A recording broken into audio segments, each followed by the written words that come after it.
احلى واجمل حاجه ممكن تجربوها في الجو ده البقلاوه الترند الفراشه اللي مكسره الدنيا واللي من حلاوتها مش هتقدروا تقاوموها. اول حاجه هنصلي على النبي وباقل كميه جلاش عندكم هتعملوا العظمه دي. هنقطع الجلاش بتاعنا ثلاث اجزاء، وبعد كده هناخد ورقه ورقه ونعملها بالشكل ده كده زي المروحه، زي ما كنا بنعمل المروحه زمان.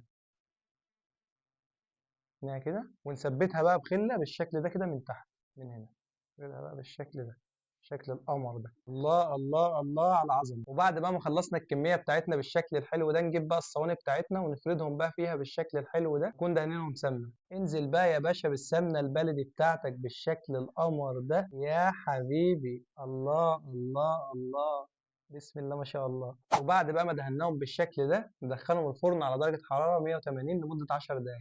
نعمل بقى الشربات بتاعنا عبال ما الجمال بتاعنا يخرج من الفرن. ننزل في حله على النار بكوبايه ميه، عليهم كوبايه ونص سكر يا سكر، ادي واحد ونص. ننزل عليهم كده بنقطه الفانيليا وعصير نص ليمونه، وهنقلبهم كده تقليبه خفيفه خالص ونسيبهم لحد ما يتقل معانا. وبعد بقى ما الجمال بتاعنا اخد اللون الجولد الانور ده انزل بقى يا باشا عليها بالشربات، واهم حاجه يكون بارد بالشكل الحلو ده يا حبيبي ما شاء الله.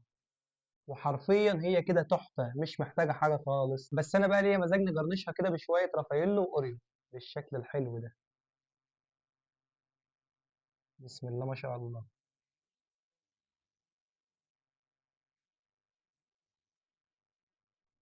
بصوا كده على الجمال بقى بتاعنا بعد ما خلصنا. شايفين الجمال؟ ما شاء الله. بسم الله. لا لا لا لا لا لا، خيال، طعمها خيال بجد، لازم تجربوها. وبس كده، ما تنسوش تصلوا على النبي واعملوا لهم تابع عشان يوصل لكم كل جديد. سلام.